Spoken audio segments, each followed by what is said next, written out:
By regular service to the Brahmins and Vaishnavas, one can clear the dirt from his heart, and thus enjoy supreme peace and liberation from material attachment and be satisfied. In this world there is no fruitive activity superior to serving the Brahmin class, for this can bring pleasure to the demigods, for whom the many sacrifices are recommended.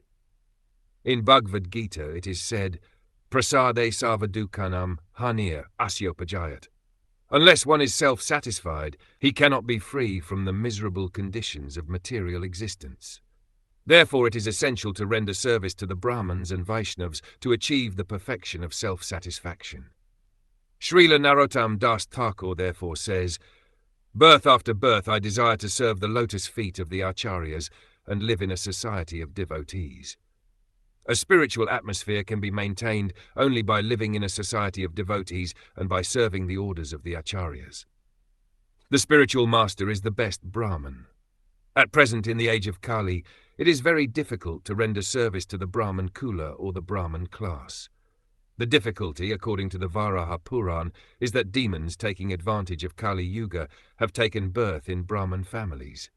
Rakshasa Kalim Ashritya Jante Brahm Yonisu, Varaha Puran. In other words, in this age there are many so-called caste Brahmins and caste Gosvamis who, taking advantage of the Shastra and of the innocence of people in general, claim to be Brahmanas and Vaishnavas by hereditary right.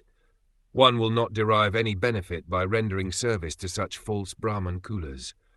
One must therefore take shelter of a bona fide spiritual master and his associates, and should also render service to them, for such activity will greatly help the neophyte in attaining full satisfaction. This has been very clearly explained by Srila Vishwanath Chakravarti Thakur in his explanation of the verse of Asayatmika Buddhya Ikeha Kuru Nandana.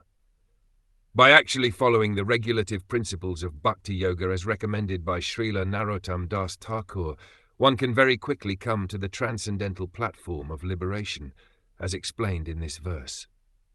The particular use of the word anativlam, without delay, is very significant because simply by serving Brahmins and Vaishnavas, one can get liberation. There is no need to undergo severe penances and austerities. The vivid example of this is Narad Muni himself.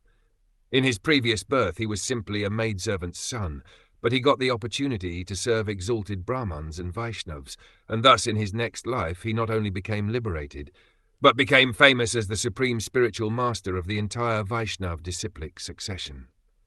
According to the Vedic system, therefore, it is customarily recommended that after performing a ritualistic ceremony, one should feed the Brahmans.